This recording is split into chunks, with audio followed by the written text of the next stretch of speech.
Okay, welcome to Blended Learning Tips for Special Education. As you can see on the screen, for those of you who are just joining us, go ahead and share in the chat which division you're with, as well as what grade level you teach, or what grade level you work with, and what content area you work with as well.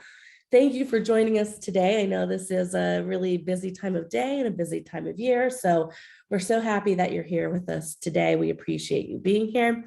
This session today, as you can see, is being recorded. The recording is going to be posted later this week at WHRO. Type in the chat too, whro.org/professional development. And I put that in the chat, so it's not posted yet, but by the end of the week it will be, so you can find it there. If you have attended any of our past sessions, you know that at the end of this session today, I'm going to give you the link to a survey. I'm not going to give you a QR code today, but I am going to give you a link. We would appreciate if you would fill out that brief survey for us to let us know how we did today, what the quality of the session was, and also to let us know what type of topics you would like to see from our sessions in the future. And if you do complete that survey, you are going to get a copy of today's slides, and you're also going to get a certificate of participation for today. We had a couple of people last week have some issues with getting to those. So my suggestion for this survey would be to make sure you take it on a computer, not a cell phone. That's why I took the QR code out this week. Some of those files open best on a computer. So I will also send out that survey link in an email tomorrow, just in case you don't catch it tonight at the end of the session. Okay. So here are your presenters for tonight. My name is Janie Everett. I'm the Educational Technology Manager at WHRO Public Media. We also have Tanisha Ricks, a Library Media Specialist at Norfolk Public Schools. Tanisha and I both have past experience teaching special education, and that's why we are your presenters tonight. So tonight's webinar is hosted by WHRO. We are owned by 21 ownership school divisions on the East Coast of Virginia. You see them there in green. And we provide services to those school districts, but also the divisions all across Virginia. And we are based in Norfolk. So tonight we're going to be talking about blended learning, but specifically blended learning in special education. Our special education students don't always process information the same as our other students. They don't always adapt to change quite as well as some of our other students. So blended learning, while it's always kind of a big task, it can be a little more difficult in special education at times. But Tanisha and I are going to speak with you this afternoon about some tips and tricks, if you will, that will make blended learning a whole lot easier in your classroom. And Tanisha is going to start off, and she is going to go through all of these definitions with you. But just know before we start that blended learning is face-to-face learning, but also with online components.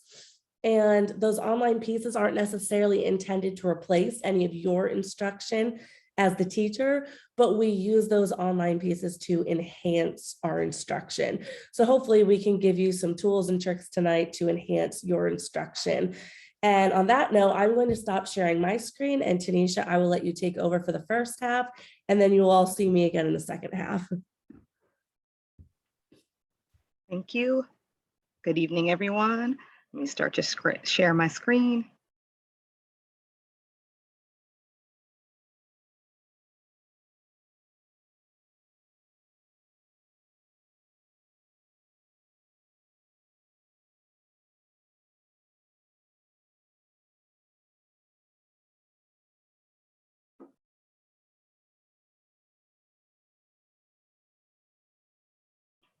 And it will take a few to load.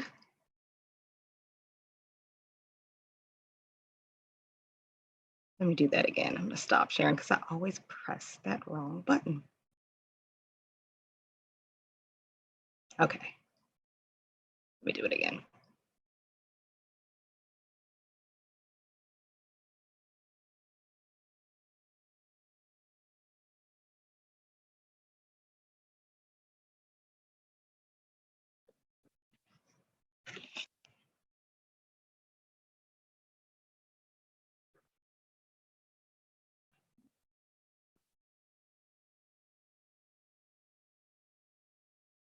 Okay. So as Janie said, that I will be giving kind of like the definition and maybe some type of uh, examples of what these learning styles are. All right. So let's start with blended learning. And as she said, that is a face-to-face with online components, and online pieces are not intended to replace any of the face-to-face instruction, but rather enhance it. So as if you do a lesson, it would be a whole group and direct instruction. And of course, our SPED babies always need that individual time as well. And then you would kind of add in something like, I know here we do Lexia Core 5 for practice, and you may have maybe a Kahoot game for checking for understanding. And then you may go around and individualize it for your students who have those needs. Blended learning is the most popular. And one way that they do it is and we've been doing it for a very long time. I mean, as far as incorporating more of the technology, but the rotation group, I worked with researching this, and I used blendedlearning.org, and it's a really great resource. And the way that they described it is that it's at least one station. So if we have rotating stations, many of you do it to a reading group or math group. If you have at least one of those rotating stations that involves like a student-led online learning, like the Lexia Core 5, you may have a group of kids who are doing that, then that's considered blending learning for that. Rotation is, of course, on a fixed schedule, and it's established by you, the teacher. The benefits of that is that that's relationship building, which I think is great. Many people forget about that component of that relationship building is important. And you can individualize that learning. So when you have the time as they're rotating, you can individualize that rotation for the students who need it. Flipped is my favorite. It's my favorite as a professional. As an adult, I feel like we should be moving toward flipped learning, as far as for even training us or doing professional developments or those meetings that we have that we love to go to.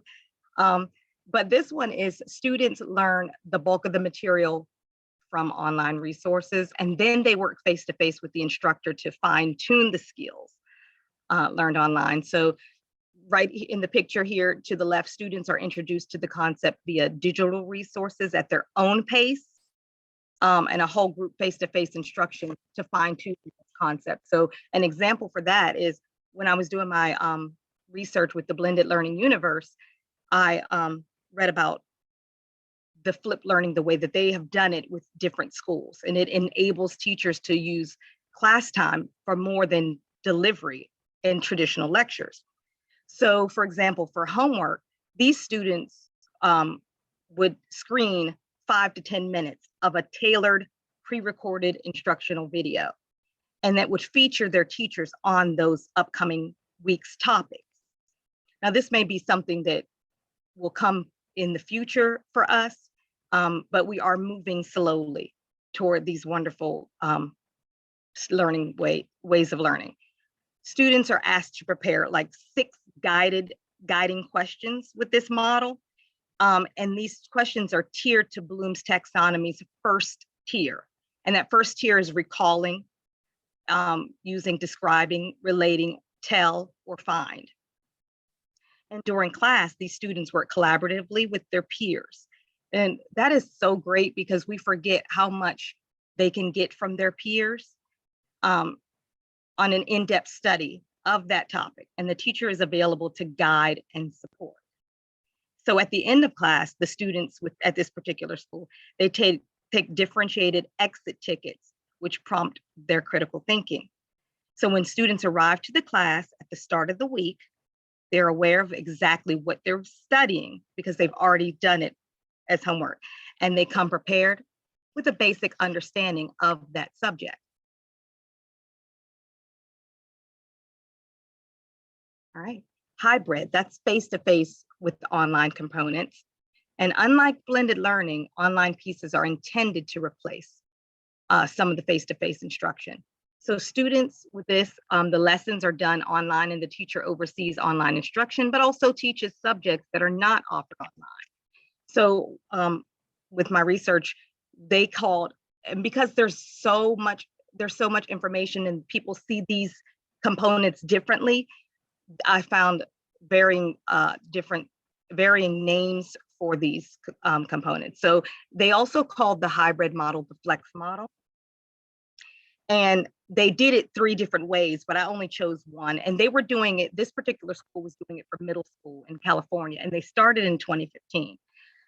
This model for the hybrid flex model lets students move on a fluid schedule among learning activities according to their needs. To me, I think that's a great thing because you're tailoring each person's learning, which is great for special ed because each child needs a different way to learn. But it's also great for anybody because those students who aren't considered special ed need these exact same learning styles to benefit them as well. So I don't like to just steer it toward special ed, but that's what we're talking about, but it can work for anyone. Online learning is the backbone of this model. An example of this model is there's a public school, a public charter school, and they had about 77 students, and they piloted this program in 2015. So the teachers first assess all the students' mastery of concepts on a 1 to 4 scale using a standards-based teaching and learning platform called Jump Rope.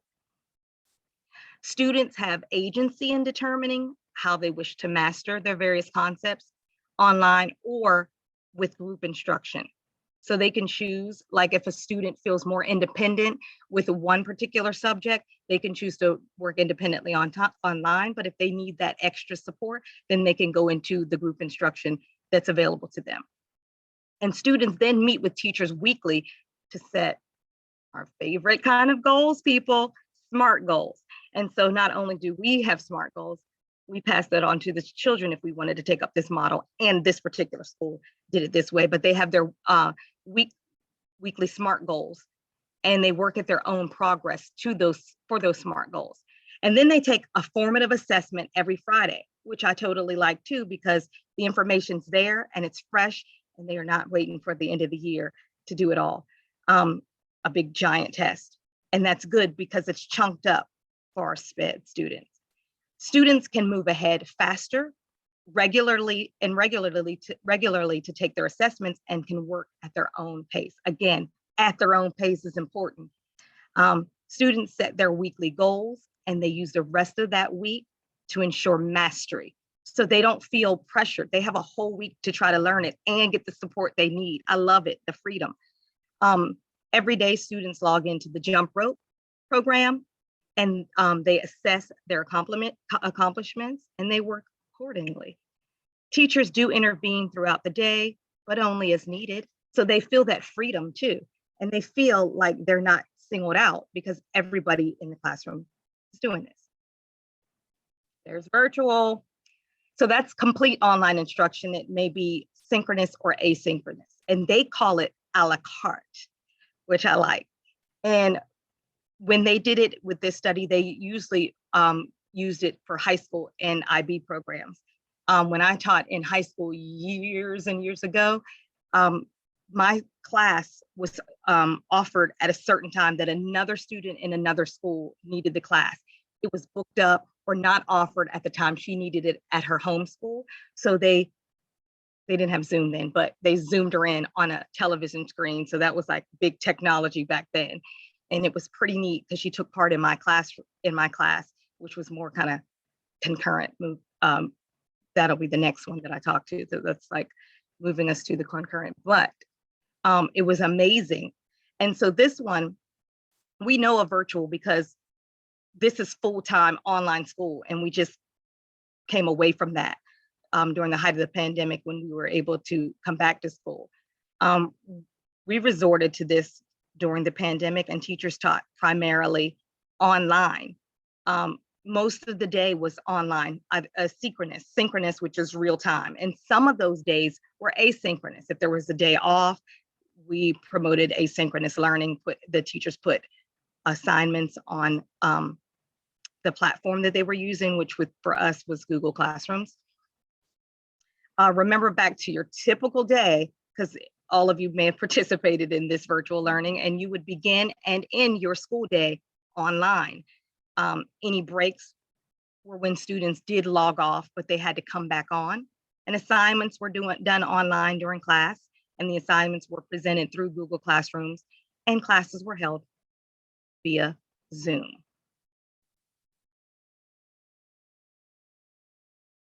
And lastly is concurrent, and my story kind of segued us into that.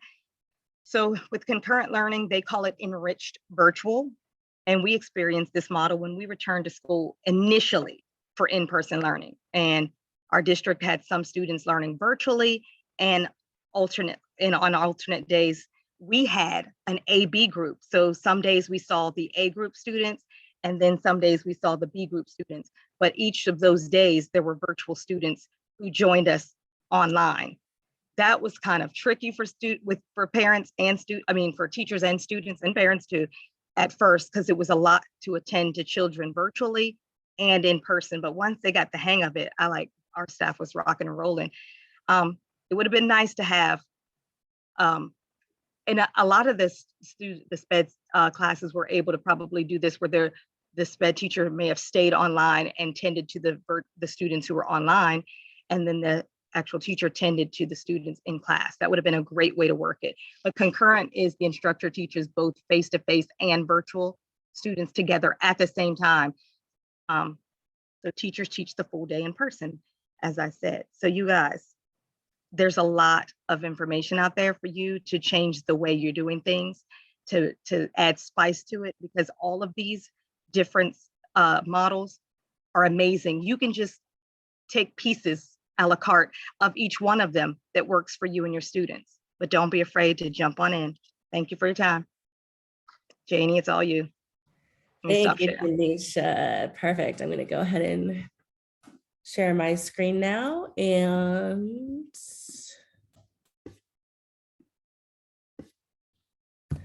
okay, so I'm going to give you some ideas to make sure that you can ensure student success in blended learning.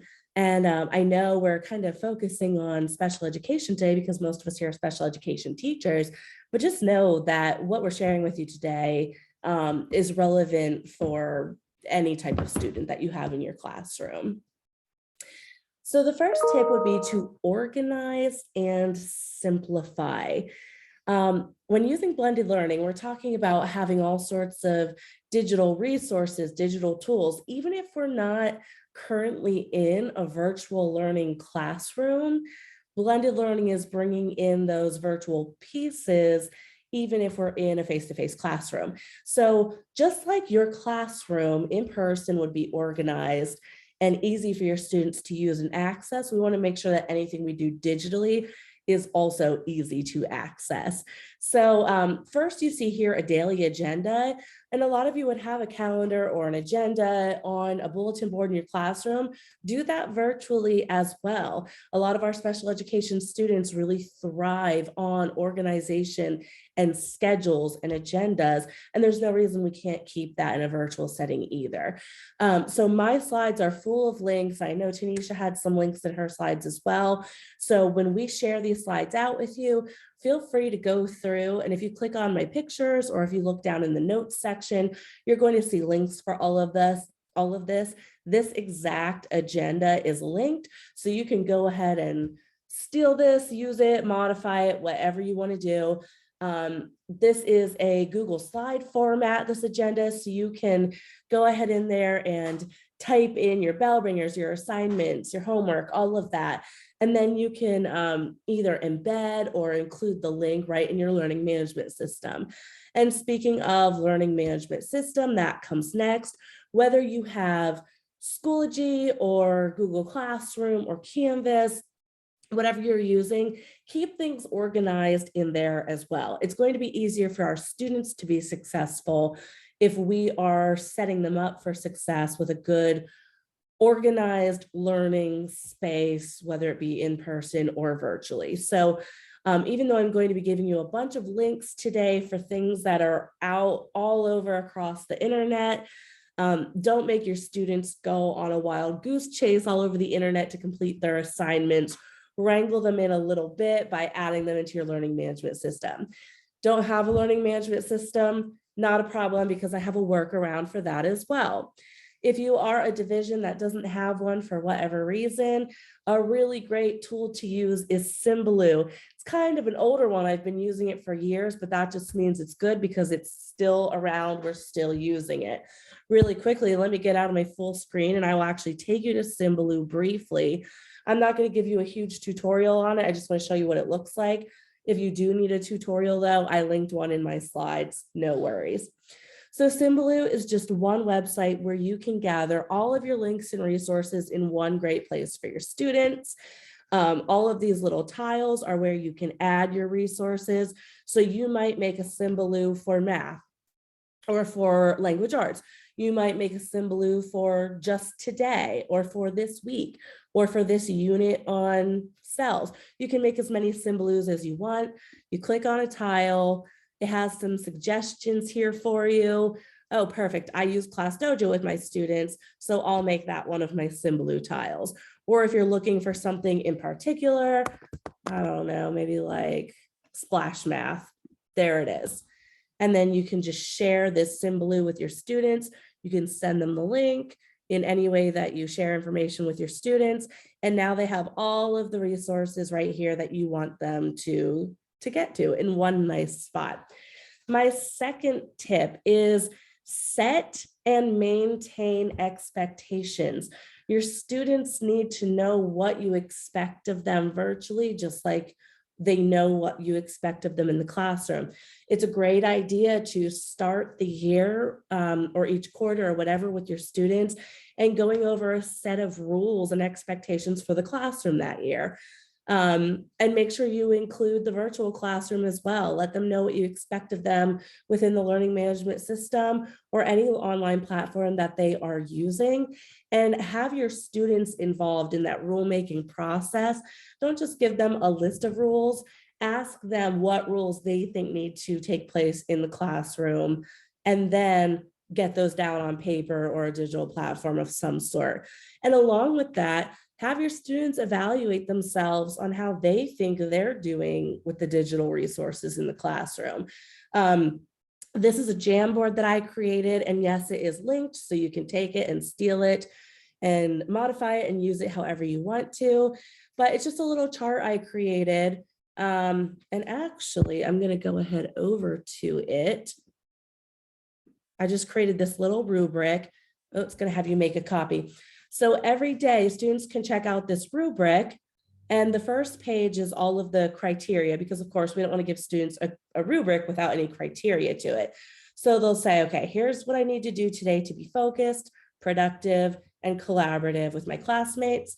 And then when they go to the next slide on this Jamboard, which by the way, this is a Google tool that I love, they can kind of rate themselves here. So if today is Wednesday, which it is, did I focus today? Well, what does that mean? Stuck to my task, didn't give up, work was consistent. Yeah, I think I did that today. And they can just move the number 3 sticky note over here. Was I productive today? So this is something to get students thinking about their own learning habits. And then if you notice that a student gives themselves some really low scores for the week, then maybe that's a conversation that you can have with your students individually or as a whole class about what you all can do together to change those work habits. And on the adverse, if you see a student just putting 3s across the boards and you know that's not the case, this could be another great opportunity for conversation with your students. Okay, my next suggestion for your students is set up some engaging leadership roles. A lot of us do this in the classroom, especially us elementary teachers like myself. We have a line leader and I don't know, a stick passer out or whatever. We love to give our students these jobs because they feel important and seen, and they feel like they're part of that classroom community. No reason we can't also do that in the virtual classroom. So here are some roles I actually came up with that might be fun for your students. You wouldn't have to use all of them. You could use some, and you could make up your own roles too. And of course, it would be great to rotate these so that you have a new student in them every week or every month or whatever. The motivator, pick a student who comments positively on other students for their behaviors and their work that they're doing. The lesson critic, assign a student to give you, the teacher, feedback on your lessons. It might hurt your feelings a little bit, but that's okay because their feedback is important.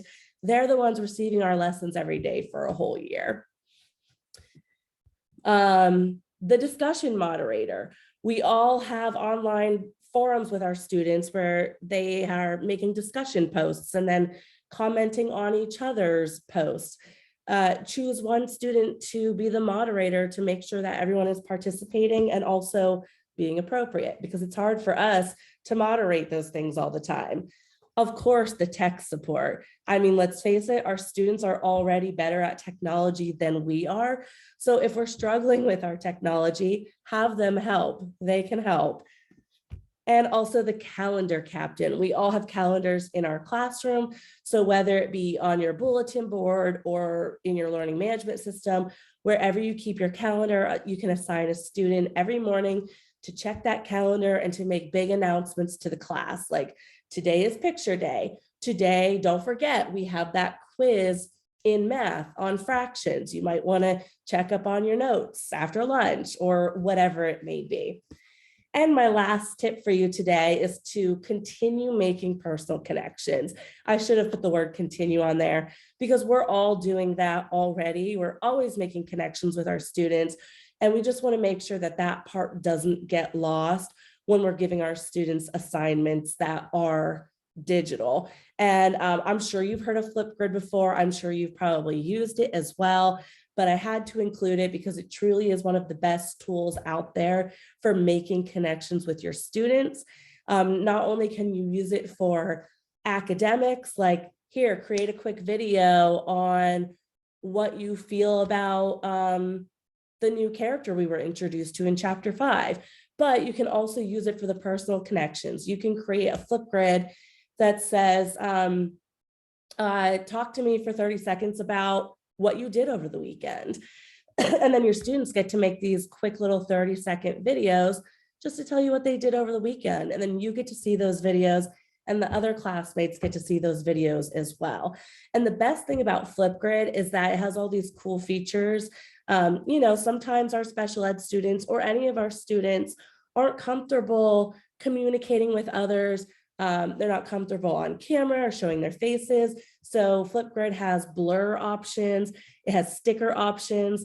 So you can still have your students on there making these connections, and even your shy students, and give them some options to kind of cover up their faces to make them a little bit more comfortable if that's what they are worried about. So I know that was a whole lot, but we are right at 5 o'clock.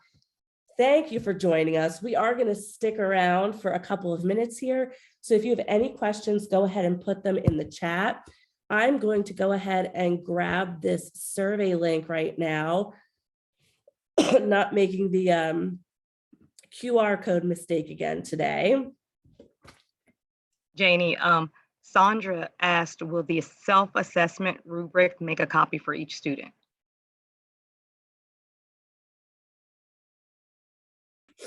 Excuse me. I was so bad today. Yes. If you're using it in like Schoology or Canvas or Google Classroom, it will make a copy for your students if you put it into an assignment. Otherwise, you're going to have to figure out how you want to handle that with them. If you want to share the link with them, how you want to check in on them every day. But if you are using a learning management system, put that Jamboard into an assignment. It will make a copy for each of them. Chat. All right, there's that survey in the chat. And you can take that now, or I'll send it out tomorrow. you can take it tomorrow. And if you have to head out, go ahead. Otherwise, we'll stick around for a few more minutes here.